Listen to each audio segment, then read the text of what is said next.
Well, here is President Biden as he was asked yesterday to weigh in on the mounting calls for New York Governor Andrew Cuomo to resign. Take a look. Do you think Governor Andrew Cuomo should resign? I think the investigation is underway and we should see what it brings us. All right. So the investigation underway. Here are the latest developments concerning New York Governor Andrew Cuomo. A longtime advisor to Governor Cuomo reportedly called county officials to gauge their loyalty to the embattled governor amid an ongoing sexual harassment investigation. That's according to multiple officials who spoke to the Washington Post. One of the Democratic county executives that was recently contacted by Larry Schwartz, head of the New York's coronavirus vaccine rollout, filed an ethics complaint with the state attorney general's office.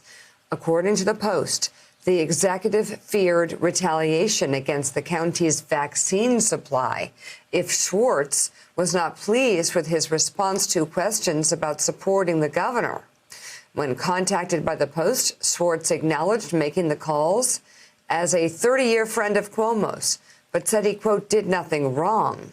Schwartz said that he did not discuss vaccines in the conversation. The governor has denied, by the way, touching anyone inappropriately, though he has apologized for any past behavior that may have made people uncomfortable. Hey, Reverend Al, let's be straight here. If you've got the guy that's in charge of your vaccine rollout calling county officials, seeing whether they're still loyal to Andrew Cuomo or not, you don't have to tell them that their answer is freighted with real meaning for whether they're going to get the vaccinations that they need. It's obvious that why Cuomo, which is disgusting.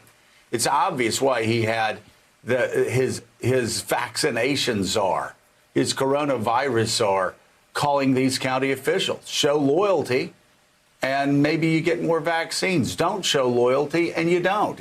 And even if he didn't say anything, that was the clear suggestion with the person he chose to make those phone calls for him. Well, no, at best, it is clearly not the person that should be making phone calls. And in fact, the implications are there. I think what a lot of people are torn with now is even those of us that have said, well, we're not going to call on him to resign. Let's see where the investigation goes. We have confidence in the investigation. Now have to raise the question, can he govern?